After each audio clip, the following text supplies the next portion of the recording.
إن الحمد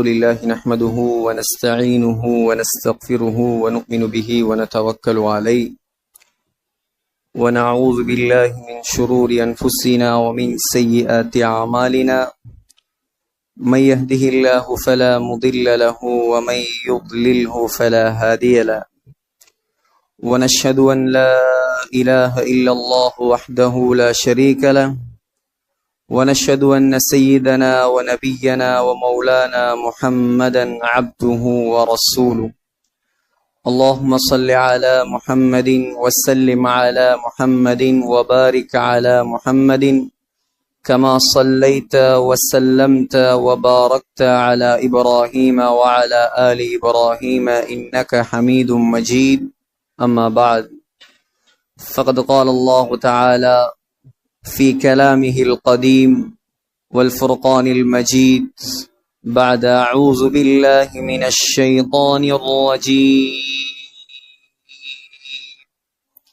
بسم الله الرحمن الرحيم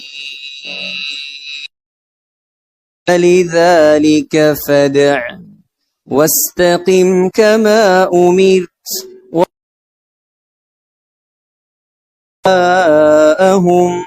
وقل آمنت بما أنزل الله فهجرته إلى ما هاجر إليه رواه البخاري. அளவில்லா அருளும்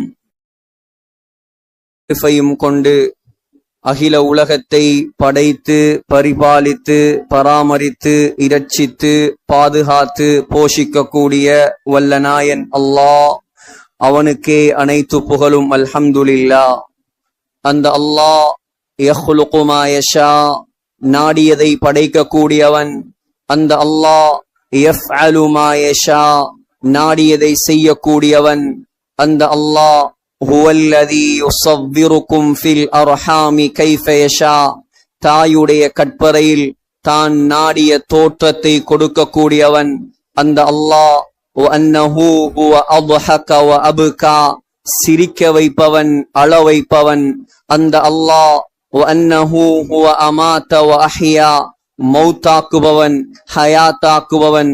அந்த அல்லாஹ் வஅன்னஹு ஹலகஸ் ஸௌஜைனி الذكر والأنثى, ஆண் பெண் ஜோடியாக படைத்தவன். குல் ஹுவல்லாஹு அஹத், அவன் தனித்தவன். அல்லாஹு ஸமத், அவன் தேவையற்றவன். லம் யலித், அவனுக்கு குழந்தைகள் கிடையாது. வலம் யூலத், அவனுக்கு பெற்றவர்கள் கிடையாது. வலம் யகுல் லஹு குஃபுவன் அஹத், அவனுக்கு ஈடாக இணையாக ஒப்பாக உவமையாக இந்த அண்ட சராசரத்தில் யாரும் கிடையாது என்பதாக சங்கையான இந்த மிம்பரில் சாட்சி சொல்லி என்னுடைய ஹுத்பா பேருரையை நான் ஆரம்பம் செய்கிறேன். ஸலாத் எனும் கருணையும் சலாம் எனும் ஈடேற்றமும் நபிகுலத் திலகம் மனுக்குலத்தின் மகுடம் மாநிலம் போற்றும் மாமேதை உலகுக்கு வந்த உத்தமர் கருணை கடல் காரூண்ய வள்ளல் நற்குணத்தின் தாயகம்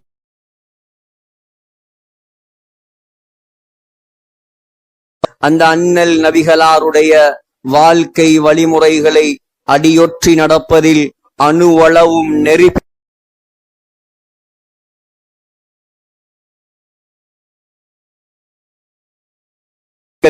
சஹாபாக்கள், கண்ணியமான மனைவிமார்கள், கியாமத் நாள் வரை வரக்கூடிய முஃமினான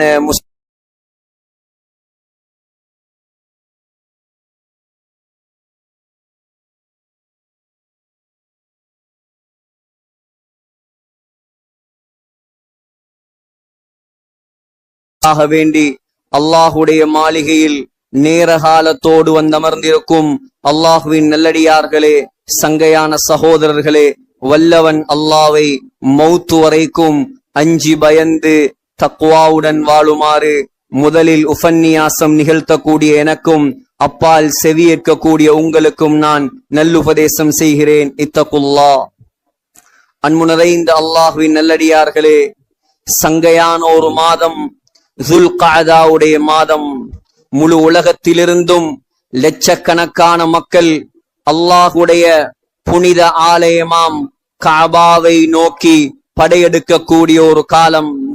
மின்ஹா அர்பஅத்துன் ஹுரும், சங்கையான மாதம் என்பதாக அல்லாஹ்வால் குர்ஆனில் முத்திரை குத்தப்பட்ட மாதங்களில் ஒரு மாதம் இந்த துல் கஅதாவுடைய மாதம். சகோதரர்களே, இந்த மாதம் சாதாரண ஒரு மாதம் கிடையாது. அல்லாஹு தஆலா ஹஜ்ஜுடைய காலங்களாக இந்த துல் கஅதா மாதத்தையும் துல் ஹிஜ்ஜா மாதத்தையும் அல்லாஹ் அறிவித்திருக்கிறான். உலகத்தில் அல்லாஹ் கடைசியாக கடமையாக்கிய இஸ்லாத்தின் ஐம்பெரும் கடமைகளில் ஒரு கடமைதான் ஹஜ். சகோதரர்களே, அல்லாஹு தஆலா குர்ஆனில் 13 இடங்களில் ஹஜ்ஜை பற்றி பேசி இருக்கிறான். அல்லாஹு தஆலா குர்ஆனில் 11 இடங்களில் ஹஜ் என்ற வார்த்தையை பாவித்திருக்கிறான். சூரத்துல் பக்ரா அல்லாஹ் ஹஜ்ஜை பற்றி பேசி இருக்கிறான். சூரா ஆல இம்ரான் அல்லாஹ் ஹஜ்ஜை பற்றி பேசி இருக்கிறான். சூரத்துல் மாயிதா அல்லாஹ் ஹஜ்ஜை பற்றி பேசி இருக்கிறான். சூரத்து தௌபா அல்லாஹ் ஹஜ்ஜை பற்றி பேசி இருக்கிறான். சூரத்துல் ஹஜ் அல்லாஹ் ஹஜ்ஜை பற்றி பேசி இருக்கிறான். குர்ஆனில் சகோதரர்களே, சூரத்து ஸலா தொழுகை என்பதாக ஒரு சூறாவை உங்களால் காண முடியாது. குர்ஆனில் சகோதரர்களே, சூரத்து ஜகாத், ஜகாத் என்பதாக ஒரு சூறாவை நம்மால் காண முடியாது. குர்ஆனிலே சூரத்து ஸௌம், நோன்பு என்பதாக ஒரு சூறாவை நமக்கு பெற்றுக்கொள்ள முடியாது. ஆனால் அல்லாஹ் ஐம்பெரும் கடமைகளில் 5வது கடமையாகிய ஹஜ்ஜுடைய பெயரில் அல்லாஹ் ஒரு சூறாவை இறக்கி வைத்திருக்கிறான். ஆனால் அல்லாஹ் அந்த சூறாவை ஆரம்பிக்கும் பொழுது, ஹஜ்ஜாஜிகளே அல்லது மக்களே நீங்கள் ஹஜ்ஜி செய்யுங்கள் என்பதாக அந்த சூறாவை ஆரம்பிக்கவில்லை. முழு உலகத்திலிருந்தும், சாய்ந்தமருதிலிருந்து மாத்திரமல்ல, இலங்கையிலிருந்து மாத்திரமல்ல, முழு உலகத்திலிருந்தும் ஹஜ்ஜுக்காக செல்லக்கூடிய ஹஜ்ஜாஜிகளுக்கு அல்லாஹ் செய்யக்கூடிய ஆகப்பெரிய உபதேசம் தான் சூரத்துல் ஹஜ்ஜுடைய ஆரம்பம். சூரத்துல் ஹஜ்ஜை படிக்காமல் தயவு செய்து யாரும் ஹஜ்ஜுக்கு சென்று விடாதீர்கள். எப்படி தொழுகையை படிப்பது கடமையோ அதே போல ஹஜ்ஜை படித்து விட்டுதான் ஹஜ் செய்ய வேண்டும். சகோதரர்களே, பெரட்டி பாருங்கள் குர்ஆனை, உலமாக்களை வைத்து பாருங்கள். அந்த சூறாவை அல்லாஹ் எப்படி ஆரம்பிக்கிறான்? யா அய்யுஹன் நாஸ், ஏ மனித சமுதாயமே, ஏ மனித சமுதாயமே, இத்தகு ரப்பக்கும், நீங்கள் அல்லாஹ்வை பயந்து கொள்ளுங்கள். ஹஜ்ஜாஜிகளே, உங்களுக்கு இருக்க வேண்டிய முதலாவது குவாலிஃபிகேஷன், அல்லாஹ் உங்களிடம் ஹஜ்ஜி செய்பவர்களிடம் எதிர்பார்க்கக்கூடிய முதலாவது தன்மைதான் அல்லாஹ்வுடைய பயம். உலகத்தில் அல்லாஹ்வுக்காக ஹஜ்ஜி செய்யாவிட்டாலும் ஹாஜி என்ற பட்டத்தை வாங்கிவிடலாம். உலகத்தில் பேருக்கு புகழுக்கு ஹஜ்ஜி செய்தாலும் ஹாஜி என்ற பட்டத்தை வாங்கலாம். ஆனால் உலகத்தில் யார் அல்லாஹ்வுக்காக ஹஜ்ஜி செய்தாரோ அவர்தான் அல்லாஹ் சொல்லக்கூடிய அந்த பூகம்பத்தை விட்டும் தப்பிப்பார். அல்லாஹ் சொல்கிறான், இன்ன ஸல்ஸலத்தஸ் ஸாஅத்தி ஷைஉன் அதீம். மக்களே, அல்லாஹ்வை பயந்து கொள்ளுங்கள். மறுமை நாளின் பூகம்பம் ரொம்ப பிரம்மாண்டமானது, ரொம்ப பயங்கரமானது. யௌம தரவுனஹா தذهل كل مرضعة عما أرضعت. எவ்வளோ பயங்கரமான பூகம்பம் தெரியுமா? பால் கொடுக்கக்கூடிய தாய் தன்னுடைய குழந்தையை போட்டு விடுவாள்.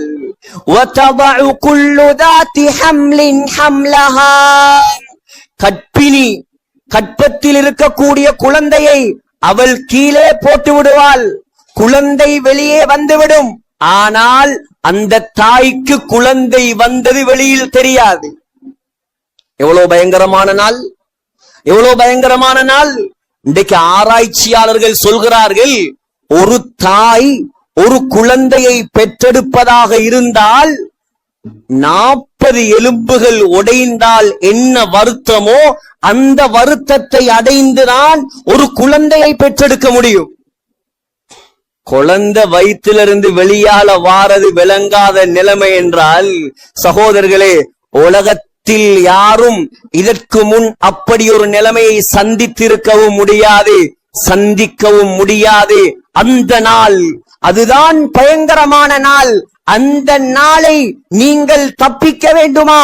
உலகத்தில் நீங்கள் ஹஜ் செய்யும் போது அல்லாஹ்வுடைய பயத்தோடு ஹஜ் செய்ய வேண்டும், அல்லாஹ்வுக்காக ஹஜ் செய்ய வேண்டும். அப்பொழுதுதான் அந்த நாளில் நாம் தப்பலாம்.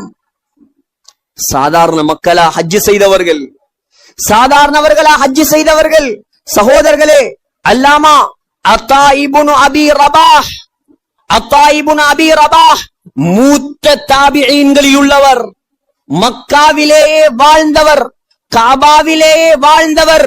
தன்னுடைய வாழ்க்கையில் 70 ஹஜ்ஜிகள் செய்திருக்கிறார். அல்லாமா சுஃபியான் இப்னு உயைனா உம்மத்துடைய மிகப்பெரிய முஃப்தி, உம்மத்துடைய மிகப்பெரிய முஹத்திஸ், தன்னுடைய வாழ்க்கையில் 70 ஹஜ்ஜிகள் செய்திருக்கிறார். சகோதரர்களே, ஒவ்வொரு ஹஜ்ஜிலும் அரஃபா மைதானத்தில் வைத்து அல்லாஹ்விடம் துஆ செய்வாராம். யா அல்லாஹ், அல்லாஹும்ம லா தஜ்அல் ஹாதா ஆகிர அஹ்தின் பிக். யா அல்லாஹ், இதை உன்னுடைய கடைசி சந்திப்பாக ஆக்கி விடாதே, ஏண்ட இந்த ஹஜ்ஜை கடைசி ஹஜ்ஜாக ஆக்கி விடாதே. 70வது ஹஜ்ஜில் அவர் அல்லாஹ்விடம் அந்த துஆவை செய்யவில்லையாம். கேட்டார்களாம், ஏன் இந்த முறை நீங்கள் இந்த துஆவை செய்யவில்லை? இல்லை, அல்லாஹ்விடம் நான் 70 முறை ஹஜ் செய்யும் சந்தர்ப்பத்தை கேட்டேன், அல்லாஹ் எனக்கு தந்தான். இதற்கு பின்னால் அல்லாஹ்விடம் கேட்பதற்கு எனக்கு வெட்கமாக இருக்கிறது, எனவே நான் அல்லாஹ்விடம் கேட்கவில்லை. அந்த வருடம் ஹஜ் முடிய அவர் மௌத்தாகிவிட்டார். ஸல்லல்லாஹு அலைஹி வஸல்லமுடைய பேரன் ஹுசைன் ரலியல்லாஹு அன்ஹு, ஹுசைன் ரலியல்லாஹு அன்ஹு சகோதரர்களே, தன்னுடைய வாழ்க்கையில் 25 ஹஜ்ஜுகள் நடந்து போய் செய்திருக்கிறார். 25 ஹஜ்ஜுகள் நடந்து போய் செய்திருக்கிறார். மக்காவில் அல்ல, மதீனாவிலிருந்து மக்காவுக்கு 480 கிலோமீட்டர் நடந்து போய் ஹுசைன் ரலியல்லாஹு அன்ஹு ஹஜ் செய்திருக்கிறார். 25 ஹஜ். ஸல்லல்லாஹு அலைஹி வஸல்லம் தன்னுடைய வாழ்க்கையில் ஒரே ஒரு ஹஜ் தான் செய்தார்கள், 4 உம்ரா செய்தார்கள். ஸல்லல்லாஹு அலைஹி வஸல்லம் செய்த 4 உம்ராக்களில் 3 உம்ரா இந்த மாதம் துல்காதா மாதத்தில் தான் செய்தார்கள். ஸல்லல்லாஹு அலைஹி வஸல்லமுடைய முதலாவது உம்ரா உம்ரத்துல் ஹுதைபியா துல்காதாவில் நடந்தது. ஸல்லல்லாஹு அலைஹி வஸல்லமுடைய இரண்டாவது உம்ரா உம்ரத்துல் கதா துல்காதா மாதத்தில் நடந்தது. ஸல்லல்லாஹு அலைஹி வஸல்லமுடைய மூன்றாவது உம்ரா உம்ரத்துல் ஜிஇர்ரானா துல்காதா மாதம் நடந்தது. ஸல்லல்லாஹு அலைஹி வஸல்லமுடைய நாலாவது உம்ரா ஸல்லல்லாஹு அலைஹி வஸல்லம் ஹஜ்ஜிலே செய்த உம்ரா அடுத்த மாதம் துல்ஹஜ் மாதம் நடந்தது. மதீனாவில் இருந்து 1,24,000 சஹாபாக்களை கொண்டு போய் ஸல்லல்லாஹு அலைஹி வஸல்லம் தன்னுடைய ஹஜ்ஜை நிறைவேற்றி இருக்கிறார்கள். ஆகையால் சகோதரர்களே, உலகத்தில் ஆக சிறந்த இடத்துக்கு நம்முடைய ஊரில் இருந்தும் ஹஜ்ஜாஜிகள் செல்ல போகிறார்கள். ஆரம்பத்தில் சொல்வதுதான் இமாம் புகாரி தன்னுடைய ஹதீஸ் கிரந்தத்தில் முதலாவது ஹதீஸாக பதிவு செய்திருக்கும் ஹதீஸ், இன்னமல் அமாலு பின்னியாத். நீங்கள் எதற்காக வேண்டி அமல் செய்கிறீர்களோ அந்த அமலுடைய நியத்து தான் ஏற்றுக்கொள்ளப்படும். அமல்கள் கபூல் செய்யப்படுவதெல்லாம் நியத்துகளை பொறுத்துதான். ஆகையால் ஹஜ்ஜிக்கு செய்யக்கூடிய, ஹஜ்ஜிக்கு செல்லக்கூடிய நம்முடைய உள்ளத்தில் முதலாவது நியத்து சீராக இருக்க வேண்டும். இரண்டாவது சகோதரர்களே, ஹஜ்ஜிக்கு செல்லக்கூடியவர்களே, அல்லாஹ் இங்கே இருக்கக்கூடிய எல்லாருக்கும் பாக்கியத்தை தர வேண்டும். ஹஜ்ஜிக்கு செல்லக்கூடிய நீங்கள் இரண்டாவது இம்பார்ட்டன்ட் சாமான், இரண்டாவது அத்தியாவசியமான பொருள் உங்களுடைய உள்ளத்தில் ஆழமாக பதிய வைத்துக் கொள்ளுங்கள். ஹராமான பணத்தால் மாத்திரம் ஹஜ்ஜி செய்து விடாதீர்கள். முதலாவது நல்ல நீயத் இருக்க வேண்டும். இரண்டாவது, நீங்கள் ஹஜ்ஜுக்காக கொண்டு செல்லும் பணம் பரிசுத்தமான பணமாக இருக்க வேண்டும். ஹஜ்ரத் உமர் ரலியல்லாஹு அன்ஹு சொன்னார்கள், யார் ஹராமான பணத்தின் மூலமாக ஹஜ்ஜி செய்கிறாரோ, வட்டி பணம், ஏமாற்றிய பணம், பொல்லு வைத்த பணம், என்னென்ன வழியில் ஹராமான வழியெல்லாம் பணத்தை சேர்த்துவிட்டு ஹஜ்ஜுக்கு செல்கிறீர்களோ, அந்த பணத்தை எடுத்துக்கொண்டு நீ எஹ்ராம் கட்டி அந்த அரஃபா மைதானத்திலே லப்பைக் அல்லாஹும்ம லப்பைக் லப்பைக் லா ஷரீக லக லப்பைக் இப்படி தல்பியா சொல்லும் போது உமர் ரலியல்லாஹு அன்ஹு சொன்னார்கள், அல்லாஹ் சொல்லுவானாம், லா லப்பைக், உன்னுடைய தல்பியா எனக்கு தேவையில்லை. வலா சஅதைக், நீ நாசமா போ, நீ நல்லா இருக்கவும் மாட்டாய். வஹஜ்ஜுக மர்தூதுன் அலைக், உன்னுடைய ஹஜ்ஜை நான் உன்மீதே திருப்பி வீசி விடுவேன். ஹராமான பணத்தில் செய்யக்கூடிய ஹஜ்ஜுக்குரிய சன்மானம் சொர்க்கம் அல்ல. ஹராமான பணத்தில் செய்யக்கூடிய ஹஜ்ஜுக்கு சன்மானம் அல்லாஹ்வுடைய பொருத்தம் அல்ல. நீங்க செஞ்ச ஹஜ்ஜ அல்லாஹ் உங்கள் முகத்தில் சுருட்டி வீசி விடுவார். ஆகையால் சகோதரர்களே, இதெல்லாம் லேசல்ல, பேருக்கு புகழுக்கல்ல, பயந்து பயந்து நடக்க வேண்டிய காலம் இது. பக்குவமாக செய்ய வேண்டிய அமல் இது. அல்லாஹ்வுடைய பயத்தோடு, அச்சத்தோடு, நடுக்கத்தோடு 20 லட்சம், 22 லட்சம், 25 லட்சம் செலவழித்து ஹஜ்ஜி செய்யக்கூடிய நாம், நம்முடைய ஹஜ்ஜி அல்லாஹ்விடத்தில் கபூலா இல்லையா என்பதை நம்மிடம் அல்லாஹ்விடம் ஒரு முறை கேட்டுக்கொள்ள வேண்டும் சகோதரர்களே. பயப்பட வேண்டும் சகோதரர்களே. நம்முடைய ஊர் பரக்கத்தான ஒரு ஊர், முஸ்லிம்கள் நிறைந்து வாழக்கூடிய ஊர், அதிகமானவர்கள் ஹஜ்ஜி கடமையானவர்கள் இருக்கக்கூடிய ஊர். சகோதரர்களே, யாரு ஹஜ்ஜி கடமையாகியும் ஹஜ்ஜை நிறைவேற்றவில்லையோ, சொன்னார்கள் ஸல்லல்லாஹு அலைஹி வஸல்லம், அவன் முஸ்லிமாக மௌத்தாக மாட்டான், அவன் யூதனாக அல்லது நசரானியாக மௌத்தா போவான் என்றாங்க ஸல்லல்லாஹு அலைஹி வஸல்லம். இது என்னுடைய வார்த்தை அல்ல, ஸல்லல்லாஹு அலைஹி வஸல்லமுடைய வார்த்தை இது சகோதரர்களே. ஆகையால் உலக வாழ்க்கை நாளைக்கு முடிந்துவிடும் அல்லது இன்றைக்கு முடிந்துவிடும். எப்பொழுது கண்ணை மூடுவோம் என்று நமக்கு தெரியாது. மறுமை வாழ்க்கை பயங்கரமான ஒரு வாழ்க்கை. மறுமை வாழ்க்கை பயங்கரமான ஒரு வாழ்க்கை. பயந்து பயந்து உலகத்தில் வாழ வேண்டியவர்கள் நாம். என்ன அமல் செய்தாலும் பயந்து பயந்து செய்ய வேண்டும் நாம். ஈரானுடைய மிகப்பெரிய இமாம் அல்லாமா துஸ்தரி ரஹிமஹுல்லாஹ் சொல்கிறார்கள், மக்கள் எல்லாம் வழி தவறி இருக்கிறார்கள் உலமாக்களை தவிர. சொன்னார், உலமாக்கள் எல்லாரும் வழி தவறி இருக்கிறார்கள் அமல் செய்யக்கூடிய உலமாக்களை தவிர. படித்ததை அமல் செய்யும் உலமாக்களை தவிர. உலமாக்கள் எல்லாம் படித்ததை அமல் செய்யும் உலமாக்களும் வழி தவறி இருக்கிறார்கள் இஹ்லாஸோடு அமல் செய்யக்கூடியவர்களை தவிர.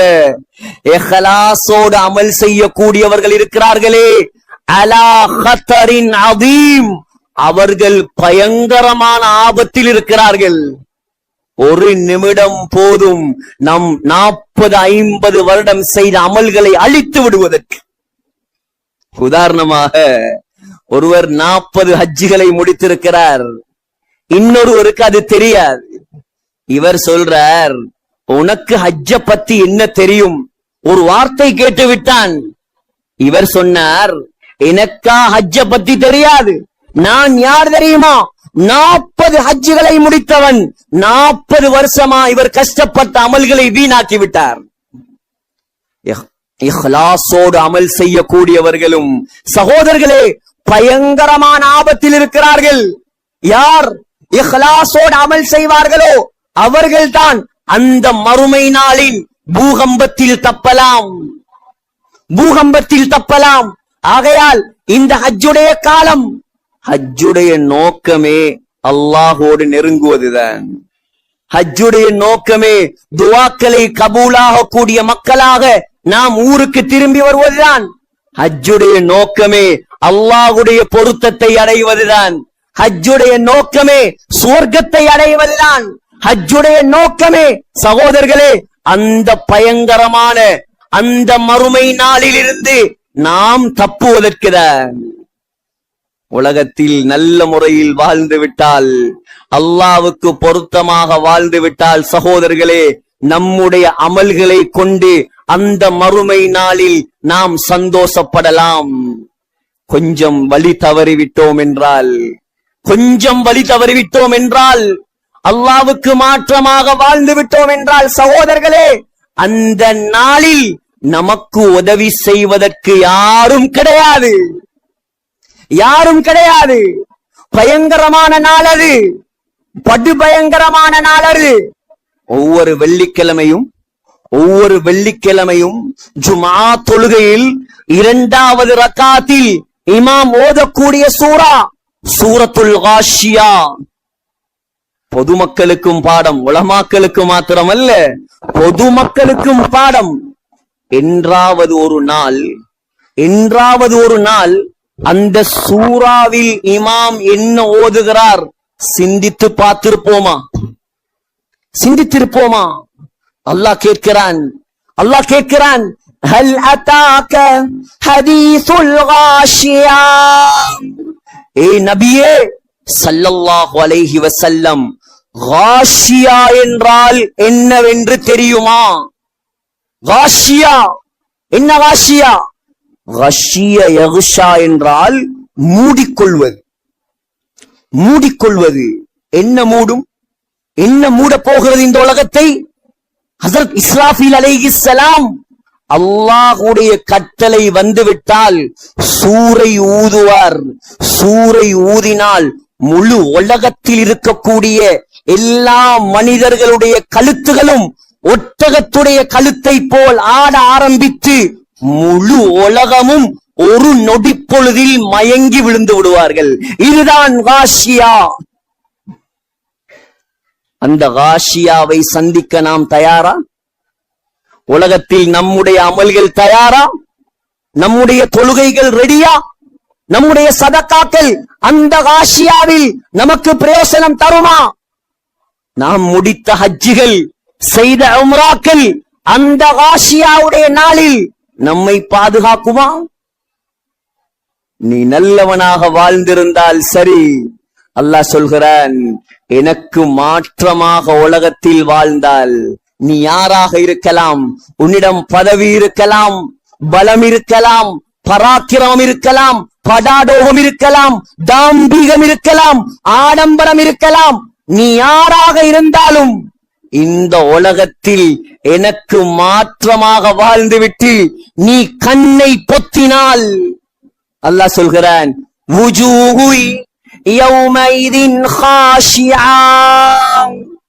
உலகத்தில் நீ சிரித்து வாழ்ந்திருப்பாய். அல்லாஹ் சொல்கிறான், அந்த காஷியாவுடைய நாளில் சில மனிதர்கள் பயந்து நடுங்கிக் கொண்டிருப்பார்கள். கற்பனைக்கு கொஞ்சம் எடுத்து பாருங்கள். இது பொய் அல்ல, இது கட்டுக்கதைகள் அல்ல, இது வரலாற்று சரித்திரங்கள் அல்ல, இது புகாரியும் அல்ல, இது முஸ்லிமும் அல்ல, இது குர்ஆன். இதுக்குதான் சொல்றோம், ஊர்கள்ல சகோதரர்களே, நம்முடைய சாய்ந்த மருது முன்னேற வேண்டுமா? சாய்ந்த மருதுல உள்ள அவ்வளவு பேருக்கும் குர்ஆன் தெரியும். சாய்ந்த மருதுல உள்ள எல்லாருக்கும், ஆண்களுக்கும் பெண்களுக்கும், படித்தவருக்கும் சிறுவருக்கும் பெரியவருக்கும் குர்ஆன் தெரிந்தால் சகோதரர்களே, அவன் காஷியாவுடைய நாளுக்கு ரெடி ஆகுவான். தெரியாது, இங்கிலீஷ் தெரியும், சிங்களம் தெரியும், ஐசிபிடியில் எத்தனையோ கோர்ஸ் முடிச்சிருப்பார், எத்தனையோ பிகாஸ் கோர்ஸ்கள் முடிச்சிருப்பார், எத்தனையோ ஓபன் யூனிவர்சிட்டிகள், பிரிட்டிஷ் காலேஜுகள். ஆனால் சூரத்துல் ஃபாத்திஹாவுடைய அர்த்தம் கேட்டால் தலையை சொரியக்கூடிய காலம். இவர் எப்படி காஷியாவுடைய நாளில் தப்புவார்? சூரத்துல் ஃபாத்திஹாவே தெரியாவிட்டால் தொழுகையே நாசம், தொழுகையே சீரில்லை. 20 லட்சம் செலவழித்து மக்காவுக்கு போய் என்ன பலன் சகோதரர்களே? அடிப்படை நீங்கள் கண்ணை மூடினால் சகோதரர்களே, நான் சொல்லும் இந்த சூறாவை கண்ணை மூடி சிந்தியுங்கள். உங்களுக்கு யாரும் உதவி செய்ய வர முடியாது. அந்த நாளில் உலகத்தில் அல்லாவுக்காக நீங்க செய்த அமல்கள் மட்டும்தான் உங்களை காப்பாற்றலாம். அல்லாஹ் சொல்கிறான், உலக வாழ்க்கையை நாசமாக்கியவனா நீ, அங்கே பயந்து நடுங்கிக் கொண்டிருப்பாய். ஆமிலத்துன் நாசிபா தஸ்லா நாரன் ஹாமியா. உலகத்தில் கஷ்டப்பட்டவர்கள் நீங்கள் எல்லாம், அல்லாஹ் அல்லாத வேறத்துக்காக கஷ்டப்பட்டவர்கள், வேற தெய்வங்களுக்காக கஷ்டப்பட்டவர்கள், பாவம் செய்வதற்கு கஷ்டப்பட்டவர்கள். எனக்காக கஷ்டப்பட்டிருந்தால் நான் பாதுகாப்பேன். அல்லாஹ் சொல்றான், நீங்க எனக்காக கஷ்டப்படலையே உலகத்துல, நீங்க கஷ்டப்பட்டதெல்லாம், நீங்க வட்டி எடுத்ததெல்லாம், நீங்க ஹராத்த கொடுத்ததெல்லாம் உலகத்தில் இன்பமாக வாழ்வதற்காகத்தானே. உலகத்தில் எல்லாம் முடிந்து விட்டது. இப்பொழுது நீங்கள் செல்லக்கூடிய இடம் தஸ்லா நாரன் ஹாமியா. அல்லாஹ் சொல்கிறான், ஹாமியா என்ற நரகம். ஹாமியா என்ற நரகம். ஹாமியா என்ற என்ன சகோதரர்களே? நம்முடைய வீட்டுல பத்த வைக்கிற நெருப்பார். சொன்னார்கள் ஸல்லல்லாஹு அலைஹி வஸல்லமிடம் ஜிப்ரீல் அலைஹிஸ்ஸலாம், அல்லாஹு தஆலா நரக காவலாளிகள் ஜபானியாக்களை பார்த்து அல்லாஹ் சொன்னானாம், நரகத்தை 1000 வருடங்கள் பத்த வையுங்கள். நரகத்தின் காவலாளிகள் ஜபானியாக்கள் அந்த நரகத்தை 1000 வருடங்கள் பத்த வைத்தார்களாம். ஹத்தஹ்மர்ரத், 1000 வருடங்கள் பத்திய நரக நெருப்பு சிவப்பு நிறத்தில் பத்த ஆரம்பித்ததாம். அல்லாஹ் சொன்னான், போதாது போதாது, இன்னும் 1000 வருடங்கள் நரக நெருப்பை மூட்டுங்கள். 2000 வருடங்கள் நரக காவலாளிகள் அந்த நரக நெருப்பை மூட்டினார்கள். சகோதரர்களே, 2000 வருடங்களாக பத்திய நரகம் ஹத்தபியப்பத், வெள்ளை நிறமாக பத்த ஆரம்பித்தது. உலகத்தில் வெள்ளை நெருப்பை கண்டவர்கள் யாராவது இருக்கிறோமா? கற்பனை கெடுத்து பாருங்கள் சகோதரர்களே. உலகத்தில் நம்முடைய ஆயுளே 60 70. 100 வருஷத்துக்கு முன்னால் என்னுடைய பெயர் என்ன?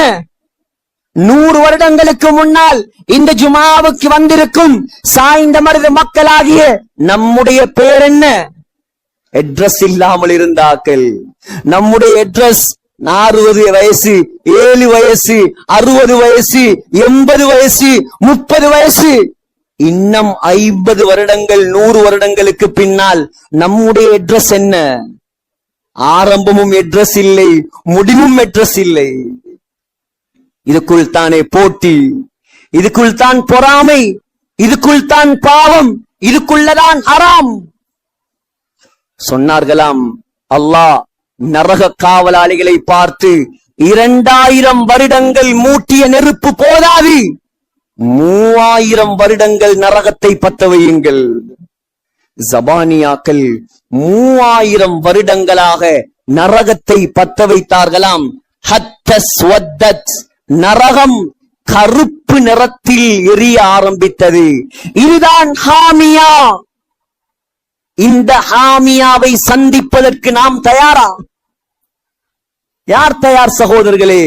உலகத்தில் ஒரு நிமிடம் நெருப்பு குச்சியில் இருக்கும் நெருப்பை தாங்குவதற்கு நமக்கு சக்தி இல்லை. எப்படி 3000 வருடங்கள் பத்தும் நெருப்பை நாம் தாங்குவது? யாரால் தாங்க முடியும்? துஸ்காமின் ஐனின் ஆனியா. அல்லாஹ் சொல்றான், நம்முடைய வீட்டுக்கு விருந்தாளிகள் வந்தா முதலாவது சாப்பாடு வைக்கிறதுக்கு முன்னால் வெளியூர்கள்ல ஒரு வளமை இருக்குது, ஜூஸ் கொடுப்பான். நரகத்துடைய வளமையும் அதுதான். சாப்பாடு முதலாவதல்ல, முதலாவது அல்லாஹ் கொடுப்பது ஜூஸ். என்ன ஜூஸ்? ஆனியா என்ற ஜூஸ். பொம்பளை பிள்ளைகளுக்கு பேர் வச்சிடாதீங்க, அழகா இருக்கண்டு. ஆனியா என்றா கொதிக்க வச்சு கொதிக்க வச்சு கொதிக்க வச்சு இதுக்கு அங்கால் அந்த தண்ணிய கொதிக்க வைக்க இயலா. ஒன்றிருக்குது ஜூஸ குடுக்கிறது. 2 வயசு 3 வயது சின்ன பிள்ளைகளுக்கு உம்மாவும் வாப்பாவும் கையையும் காலையும் புடிச்சுதான் மருந்தை பருக்குவார்கள். அல்லாஹ் சொல்றான், துஸ்கா குடிப்பாட்டப்படும். கையையும் காலையும் கட்டி வற்புறுத்தி வாயை பிடித்து அல்லாஹ் ஊத்துவான் ஆனியா என்ற ஜூஸ். சகோதரர்களே, குடித்தவுடன் அல்லாஹ் சொல்கிறான், கொடல்கள் எல்லாம் துண்டு துண்டாக வெடித்து பின் துவாரத்தால் கொட்ட ஆரம்பிக்குமா. குர்ஆன் வசனம்.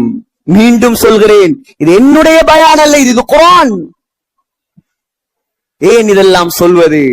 சகோதரர்களே, எப்படி நாம் ஆயிரக்கணக்கான மக்கள் இந்த பள்ளிவாசலில் ஒன்றாக கூடியிருக்கிறோமோ, இதே போல் இந்த ஊரில் யாரும் அந்த ஹாமியாவுக்கு போகாமல் சொர்க்கத்தில் நாம் ஒன்றாக இருக்க வேண்டும். அதுக்குதான் அல்லாஹ் இதையெல்லாம் சொல்லி பயமுறுத்துகிறான். ஊருக்கு செய்ய வேண்டிய உபதேசம் இதுதான், அல்லாஹ்வுடைய உபதேசம் இது. அல்லாஹ் சொல்றான், முதலாவது ஜூஸ குடிப்பாட்டினா 2வது சாப்பாடு கொடுக்கணுமே. சாப்பாடு இப்ப என்ன சாப்பாடு? லைஸ லஹும் தஆமுன் இல்லா மின் தரீ'. முதலாவது சாப்பாட்டுடைய பெயர் லரி என்ற சாப்பாடு. லரி என்ற என்ன? மிருகங்கள் கூட சாப்பிட முடியாத பயங்கரமான நாத்தம் வீசக்கூடிய முள்ளுகள். வெள்ளிக்கிழமை ஜுமா முடிந்தால் நாம் கை வைப்பது புரியானிலையும் ஃப்ரைட் ரைஸ்லையும். யோசித்து பாருங்க, முள்ளு, மிருகங்கள் கூட நெருங்க முடியாத பயங்கரமான முள்ளு. யார் தயார் சாப்பிடுவதற்கு? அல்லாஹ் என்னையும் உங்களையும் பாதுகாப்பானாக. அல்லாஹ்வை ஏமாத்தலாம் என்று மாத்திரம் நினைக்காதீர்கள். அல்லாஹ் நிக்க வைத்து கேள்வி கேட்பான். ஒவ்வொருவராக கேள்வி கேட்பான். சொந்த வாழ்க்கையிலையும் அல்லாஹ் கேள்வி கேட்பான். சமூக விடயங்கள்ல அல்லாஹ் விசேஷமாக கேட்பான். யாரும் தப்ப முடியாது. உலகத்தில் தப்பலாம், அங்கே யாராலும் தப்ப முடியாது. அங்கே யாருக்கும் பணம் கொடுக்க முடியாது. அங்கே யாருக்கும் காக்கா பிடிக்க முடியாது. முதலாவது சாப்பாடு லரி. சூரத்து துஹான்ல அல்லாஹ் சொல்றான், 2வது சாப்பாடு இன்ன ஷஜரத ஸக்கூம் தஆமுல் அஸீம். ஸக்கூம் என்ற சாப்பாடு. ஸக்கூம்டா என்ன? ஸக்கூம்டா நரகத்தை அல்லாஹ் 7 தட்டாக படைச்சிருக்கிறான். 7 தட்டு. நம்முடைய பள்ளிவாசல் 2 தட்டு. நரகத்தை அல்லாஹ் 7 தட்டாக படைத்திருக்கிறான். அந்த 7 தட்டுகளில் அடித்தட்டு முனாஃபிக்குகளுடைய தட்டு. அந்த தட்டிலிருந்து ஒரு மரம் முளைக்கும்.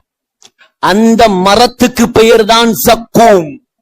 அந்த ஸக்கூம் என்ற மரத்தில் ஷைத்தானுடைய தலைகளை போல காய்கள் காய்த்து தொங்குமாம். நரகவாதி என்ன செய்வார்? உலகத்தில் அல்லாஹ்வுக்கு மாற்றம் செய்தவர் என்ன செய்வார்? அந்த பழத்தை பசி தாங்க முடியாமல் சாப்பிடுவான்.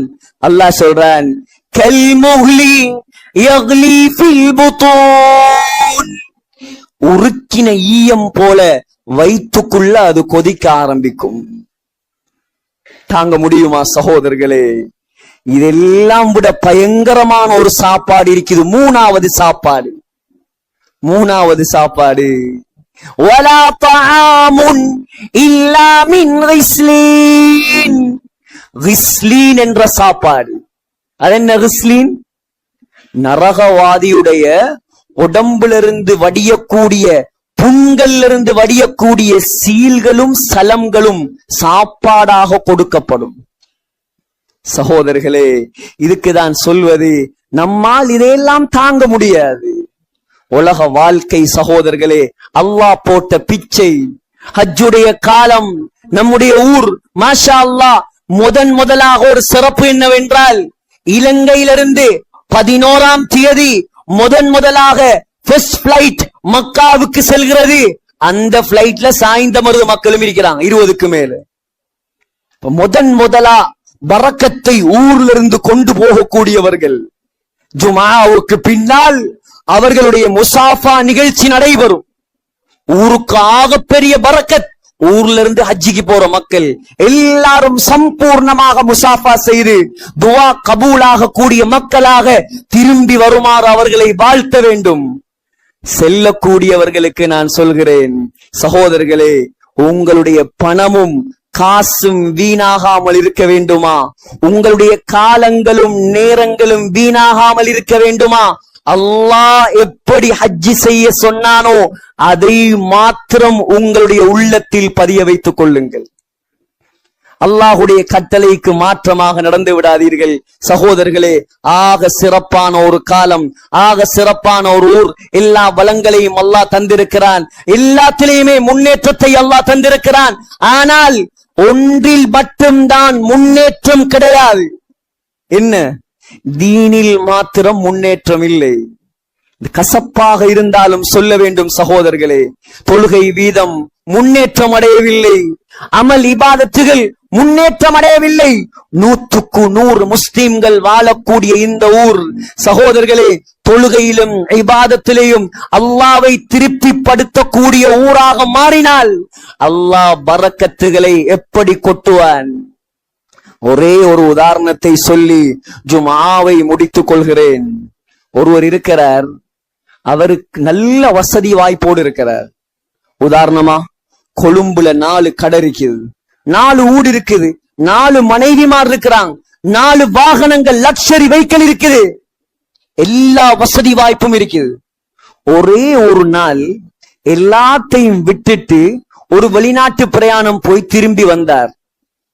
திரும்பி வந்து பார்த்தா ஒரு பூகம்பம் ஏற்பட்டு அவருடைய சொத்து, செல்வம், குடும்பம், பணம், தொழில் எல்லாம்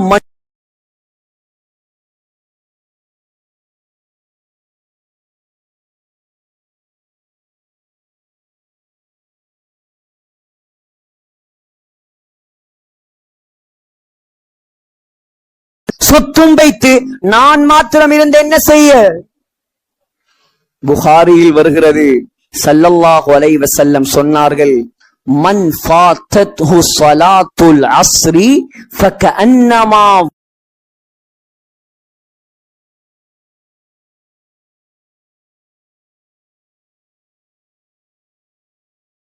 ஒரு அசர் தொழுகையை யாராவது விட்டால் அவனுடைய முழு குடும்பமும் சொத்தும் அழிந்து போவதை விட பயங்கரமானது.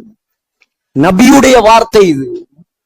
15 வருடமாக ஹுத்பா மாத்திரம்தான், 20 வருடமாக ஜுமா மாத்திரம்தான். இவர்களுடைய நிலைமை என்ன? இவர்களை பள்ளிவாசலோடு தொடர்பாக ஆக்குவது யார்? சகோதரர்களே, ஆகையால் துனியா அல்லாஹ் எழுதியதை தருவான், அல்லாஹ் எழுதியதை தருவான். ஆகிரத்துக்காக போட்டி போடுவோம். ஹாமியா என்ற நரகத்தை விட்டு பாதுகாப்பு பெறுவதற்காக முயற்சி செய்வோம், தௌபா செய்வோம், அல்லாஹ்வை நெருங்குவோம். அல்லாஹ் எதிர்பார்க்கிறான் நாம் தௌபா செய்வதை, ஹஜ்ஜாஜிகளை வாழ்த்துவோம், நாமும் ஹஜ் செய்வதற்கு முயற்சி செய்வோம். இந்த ஊரையும் ஊர் மக்களையும் அல்லாஹ் சுப்ஹானஹு வ தஆலா பாதுகாப்பானாக. யா அல்லாஹ், நம்முடைய பாவங்களை மன்னிப்பாயாக, நம்முடைய குற்றங்களை மன்னிப்பாயாக. யா அல்லாஹ், யார் யாரெல்லாம் ஹஜ்ஜாஜிகளாக இந்த முறை ஹஜ்ஜுக்கு செல்கிறார்களோ இந்த ஊரில் இருந்து அனைவருடைய ஹஜ்ஜுகளையும் கபூல் செய்யப்பட்ட ஹஜ்ஜுகளாக ஆக்குவாயாக. யா அல்லாஹ், இந்த ஊரில் இருக்கக்கூடிய ஆண்கள், பெண்கள், சிறுவர்கள், உலமாக்கள், ஹாஃபில்கள் எல்லாருக்கும் ஹஜ் செய்யக்கூடிய பாக்கியத்தை நீ அவசரமாக கொடுப்பாயாக. யா அல்லாஹ், நம்முடைய முழு குடும்பத்துக்கும் தருவாயாக. யா அல்லாஹ், நரக நெருப்பை நம்மால் தாங்க முடியாது. யா அல்லாஹ், யா அல்லாஹ், நாம் செய்த பாவத்தின் காரணமாக நரகத்தில் போட்டு விடாதே. யா அல்லாஹ், இந்த ஊரையும் ஊர் மக்களையும் வந்திருக்கக்கூடிய எல்லா ஜமாத்தினர்களையும் எல்லா நல்லெண்ணம் கொண்டவர்களையும் யா அல்லாஹ் எல்லா நல்லவர்களையும் உலமாக்களையும் பெரும் பயங்கரமான அந்த நரகத்தை விட்டும் நீ பாதுகாப்பாயாக, அந்த ஹாமியாவை விட்டும் நீ பாதுகாப்பாயாக. உலகத்தில் உனக்கு பொருத்தமாக வாழ்வதற்கு நீ தௌஃபீக் செய்வாயாக. உன்னை அடையக்கூடிய மக்களாக எங்களை ஆக்குவாயாக. உனக்கு கீழ்ப்படிந்த மக்களாக எங்களை ஆக்குவாயாக. உலகத்தில் எவ்வளவு காலம் வாழ்ந்தாலும் ஒரு கடைசி நாள் இருக்கிறது யா அல்லாஹ். அந்த கடைசி நாளை மதீனா முனவ்வராவில் மஸ்ஜிதுன் நபவியில் ரௌதா ஷரீஃபில் சுஜூதுடைய நிலைமையில் சொர்க்கத்தை கண்ணால் கண்டவர்களாக லா இலாஹ இல்லல்லாஹ் முஹம்மதுர் ரசூலுல்லாஹ் என்ற கலிமா சொன்னவர்களாக யா அல்லாஹ் எங்களை மௌத்தாக்குவாயாக. எங்கட துஆக்களை கபூல் செய்வாயாக. ஆமீன் யா ரப்பல் ஆலமீன். வ ஆகிர் தஅவானா அல்ஹம்துலில்லாஹி ரப்பில் ஆலமீன்.